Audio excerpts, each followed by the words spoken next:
ডাল হাতে মেখে এত অপূর্ব স্বাদের রেসিপি হয়, যা থাকলে ভাত রুটি নিমেষেই শেষ হয়ে যাবে। প্রথমে একটা বড় সাইজের পেঁয়াজ, রসুন, আদা, কাঁচা লঙ্কা, ধনেপাতা সব কেটে রাখবো। এবার ডাল ধুয়ে পরিষ্কার করে লবণ, হলুদ, জিরের গুঁড়ো, লঙ্কার গুঁড়ো, পেঁয়াজ কুচি, রসুন কুচি, কাঁচা পাকা টমেটো, কাঁচা লঙ্কা ও বেশ খানিকটা তেল দিয়ে মেখে নেব ভালোভাবে। ও হ্যাঁ, কিছুটা ধনেপাতা কুচিও দিয়েছিলাম।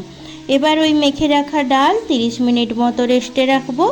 তত সময় কড়াইতে তেল গরম করে দুটো ডিম ফাটিয়ে সামান্য লবণ দিয়ে ভেজে তুলে রাখবো। আবারও কিছুটা তেল দিয়ে শুকনো লঙ্কা ও কালো জিরে ফোড়নে দিয়ে ওই মেখে রাখা ডাল দিয়ে ভালোভাবে নেড়েচেড়ে পরিমাণ মতো জল দিয়ে ঢাকা দিয়ে হতে দেব 10 থেকে 15 মিনিট সময় নিয়ে। মাঝে মাঝে ঢাকা খুলে একটু নেড়েচেড়ে দিতে হবে কিন্তু। ডাল হয়ে এলে উপর থেকে ধনেপাতা কুচিয়ে, কাঁচা লঙ্কা ও সামান্য সর্ষের তেল দিয়ে নেড়েচেড়ে ওই ভেজে রাখা ডিম দিয়ে সার্ভ করব।